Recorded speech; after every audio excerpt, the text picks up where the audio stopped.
In this session, we will learn about XPath or XML path. It's a query language to locate elements in XML or HTML documents. In Selenium, we use it as a powerful tool to find the elements. Now, take the case of a web page where you have some elements without the unique attributes like ID, name, or class names. So, how do you locate such elements? May not be able to locate them using all the possible locators. So, in such complex scenarios, you can locate the elements uniquely with XPath. You can write XPath in two different ways: absolute XPath and relative XPath. Absolute XPath is the exact path from the root element to the target element. It always starts with a single slash. Now let's see how to write an absolute XPath. Let us use a website to learn XPath. So let me just Google try testing this. Okay, then it will list a web page. This one. Okay, try listing this. Let's click it. All right, so we'll be using this URL, okay, this website for learning XPath. I'll be leaving the link in the description of the video, okay. Let's create an absolute XPath for the element home. Okay, let's see how to do that. Let's click it and inspect it. All right, so here is the element that we are interested in, okay. It's a link, so the element is A, okay. You can see the tag A here. For writing the absolute XPath, you have to start from the root node of this HTML document, which is HTML. Okay. So we have to start with HTML, so slash HTML, and then we should reach till here, right? So that means we have to identify which is the next one, right? So under HTML, there are two children, right? So we have head and body, and our element is under body. So we have to specify body. Okay, so and which is the next element?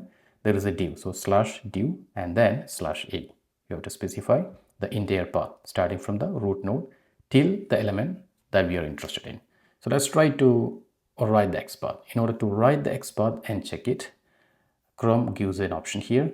So let's have the search box by pressing Command F if you're using a MacBook, or Control F if you're using Windows. Okay, so now you can find a search box here, and here you can write XPath and test it out.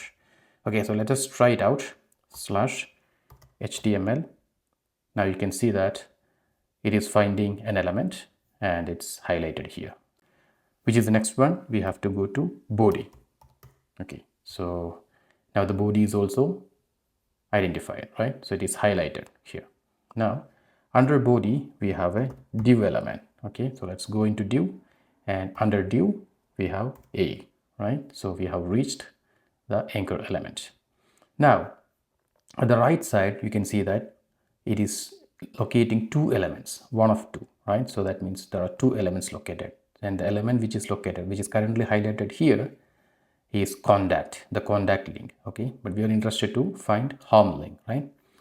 Okay, so let's click the down arrow here, so it will show you the next element which it is finding. That means next one is home. Okay, so that means this locator, this is not a unique locator. We have to make some adjustments in this XPath, and it has to uniquely identify the element, right? So there are two elements which are identified by this XPath now.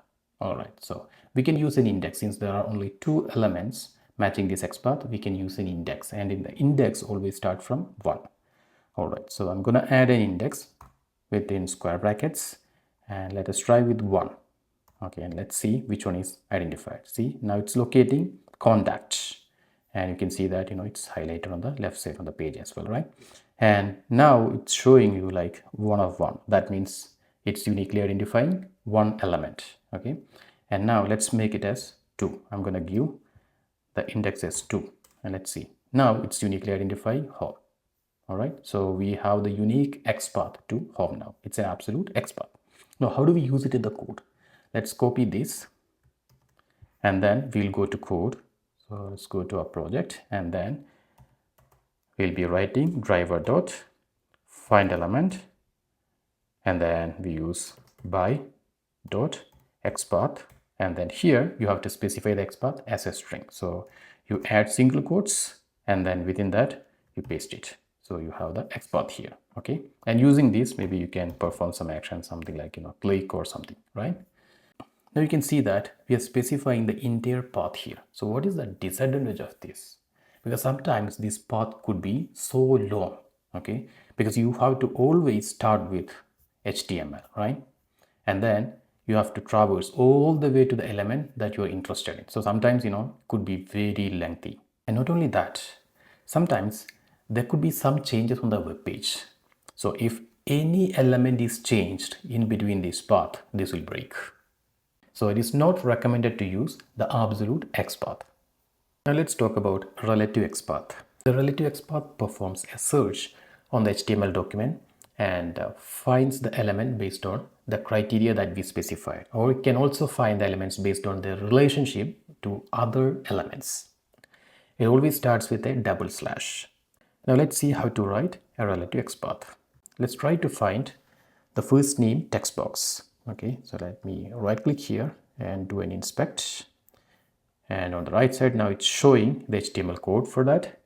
And the HTML tag is input. It has got an attribute ID fname. Okay, so we can use this tag and the ID attribute to find this element in the XPath. Okay, and the value of the ID is fname.